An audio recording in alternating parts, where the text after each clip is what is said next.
Selamat datang di era anarki digital, di mana kemajuan kecerdasan buatan justru menjadi residu beracun yang melucuti privasi dan martabat manusia dalam hitungan detik. Fitur generatif AI pada platform X milik Elon Musk, yakni Grok, kini tengah menjadi sorotan tajam setelah terbukti menjadi fasilitator utama banjir pornografi sintetis atau deepfake seksual. Ini bukan sekedar kecelakaan teknis, melainkan sebuah kegagalan desain secara sengaja atas nama kebebasan ekspresi mutlak yang tanpa pagar.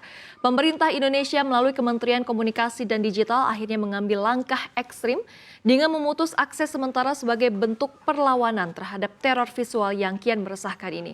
Dan pemirsa, mari kita ulas bersama lebih dalam di kiamat privacy teror pornografi AI Grok. Kita langsung ke slide selanjutnya. Mari kita bedah pergeseran teknis yang mengerikan ini. Jika sebelumnya AI generatif hanya mampu menciptakan gambar fiktif dari nol, begitu ya, dari old AI ini hanya dari text to image, kini Grok 2 dengan model dasar Flux One telah melompat ke kemampuan manipulasi gambar yang sangat presisi atau image to image atau deepfake. Pengguna tidak perlu butuh keahlian editing, cukup mengunggah foto siapapun dan memberikan perintah teks sederhana untuk mengubah tampilan busana menjadi konten asusila. Ini adalah demokratisasi pelecehan seksual yang dimediasi oleh algoritma. Ironisnya, teknologi ini bukanlah layanan gratis. Platform X secara sadar memonetisasi fitur ini melalui paket X Premium dengan harga mulai dari Rp135.000 hingga $300 Amerika Serikat. Fakta bahwa X menerima keuntungan finansial langsung dari alat yang memfasilitasi konten ilegal adalah sebuah skandal etika dan hukum.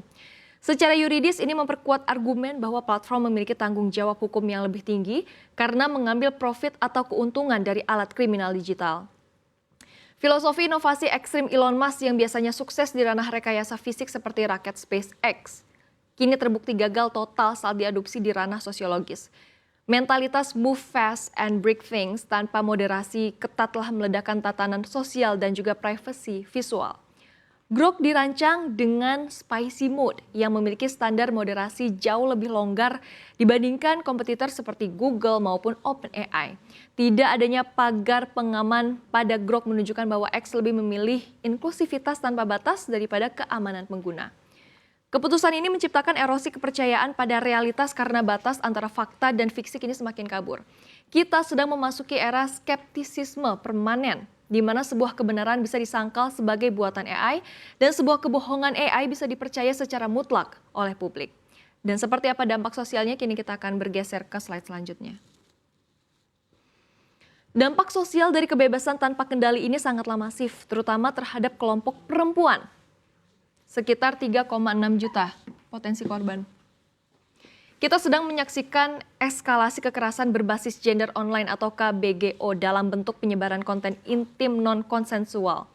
Bahayanya, gerakan masif copy-paste prom ini kini nggak hanya menyerang figur publik, tapi siapa saja yang pernah mengunggah foto diri di ruang digital. Jadi Anda pun adalah target utamanya. Ini adalah bentuk teror visual yang tidak hanya merusak reputasi secara permanen. Kemudahan akses ini juga berpotensi menormalisasi dehumanisasi perempuan, di mana tubuh seorang dianggap sebagai objek publik yang sah untuk dimanipulasi tanpa izin. Trauma psikologis dan rasa malu para korban tidak akan bisa diobati hanya dengan label buatan AI. Teknologi Grok telah melucuti empati manusiawi dan menggantinya dengan algoritma destruktif yang hanya memuaskan hasrat rendahan. Kemkomdigi melalui Menteri Mutia Hafid menegaskan bahwa praktik deepfake seksual adalah pelanggaran serius terhadap hak asasi manusia dan martabat warga negara. Pemutusan akses sementara terhadap Grok di Indonesia adalah sinyal tegas bahwa ruang digital bukanlah ruang tanpa hukum. Negara harus hadir untuk menginjak rem saat inovasi teknologi mulai memangsa sisi rentan manusia. Kasus ini juga menunjukkan adanya jurang antara adopsi teknologi dan literasi etis di masyarakat kita. Banyak orang melihat AI bukan sebagai alat produktivitas, melainkan sebagai mainan baru untuk gamifikasi pelecehan tanpa penamanan nilai empati digital hingga akar rumput. Maka regulasi sekeras apapun hanya akan menjadi solusi jangka pendek yang tidak akan pernah menyelesaikan masalah secara fundamental. Dan pemirsa, kini kita ke slide selanjutnya. Secara legal, Pemerintah menggunakan aturan penyelenggara sistem elektronik atau PSE lingkup private sebagai payung eksekusi. Berdasarkan pasal 9 Permenkominfo nomor 5 tahun 2020, setiap PSE wajib memastikan sistemnya tidak memuat atau memfasilitasi konten yang dilarang. Konten pornografi dan pelanggaran hak orang lain adalah garis merah yang telah dilanggar oleh platform X melalui fitur Grok. Dalam perspektif hukum teknologi, kasus ini memicu debat mengenai tanggung jawab produk. Platform X tidak lagi bisa berlindung di balik prinsip safe harbor, karena mereka adalah penyedia teknologi yang secara otomatis menciptakan konten ilegal tersebut. Ada prinsip kehati-hatian atau duty of care yang gagal dipenuhi oleh X, sehingga pemerintah berhak menuntut tanggung jawab mutlak atau strict liability kepada platform.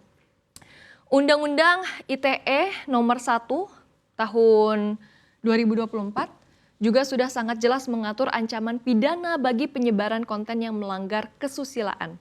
Pemerintah tidak menutup kemungkinan untuk meningkatkan sanksi dari pemutusan akses menjadi sanksi administratif yang lebih berat jika pihak X tetap tidak kooperatif. Pemanggilan representatif X oleh Dirjen Pengawasan Ruang Digital menjadi momentum untuk menegaskan kedaulatan digital Indonesia.